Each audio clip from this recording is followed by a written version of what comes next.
Greetings, students, and welcome back again to Second Temple Jewish Backgrounds. We're entering into week 4, and with week 4, we're halfway through the course. So at the end of this week, you'll be halfway through this course. I've noted that a number of you have already indicated how exciting this course is for you as you're learning so much more about the backgrounds to the New Testament and how it can help you better understand the New Testament. When recognizing we're halfway through the course, it can also be a time when you feel a little overwhelmed. So I put a devotional thought in here that I trust will address that issue for you and help to motivate you in your continued studies in the course. In Lesson 4, we're looking at the rise of Judaism, Part 2, the Torah and its interpretation. And with that, we've got 5 objectives for you. The first is that you would be able to describe the role of the law and its interpretation in Second Temple Judaism and how it enriches New Testament studies. Secondly, we want you to be able to demonstrate a familiarity with the Torah in the historical and religious world of Second Temple Judaism and the Greco-Roman world of the day.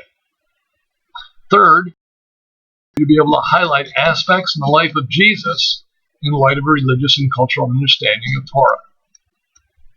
And then we want you to create exegetically based ideas for teaching, preaching, counseling, and personal discipleship based upon a proper understanding of the law in New Testament theology.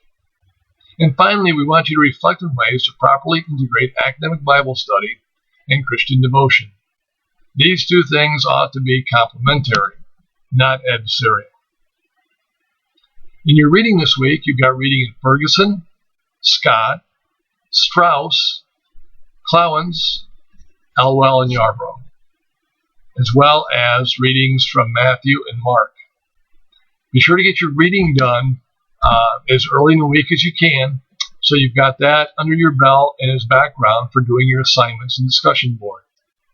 Your assignments are 2. You've got the written assignment on Jesus and the law assignment.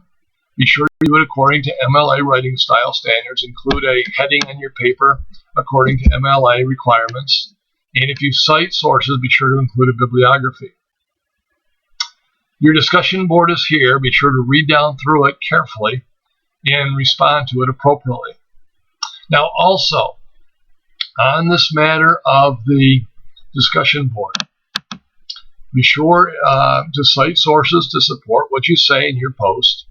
And then remember those 3 things I'm looking for when you reply to your peers. You want to compliment them for good insights or well-worded statements that you see in their post. You want to provide good constructive critique of their post, where maybe you disagree or take issue with something they indicate, or you note a way that would be good improvement on their post. But again, be kind, be constructive. And then third, leave your peer with a good, relevant, open-ended, thoughtful question. A question they can't just answer yes or no to, but a question that they'll have to think about. Now, you're going to have to think about a good question, and then they'll have to think about a good answer. Again, let me just back up for just a moment.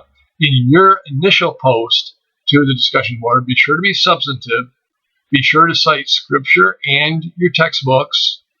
Cite them properly. And if you cite them, you also need to include a bibliography.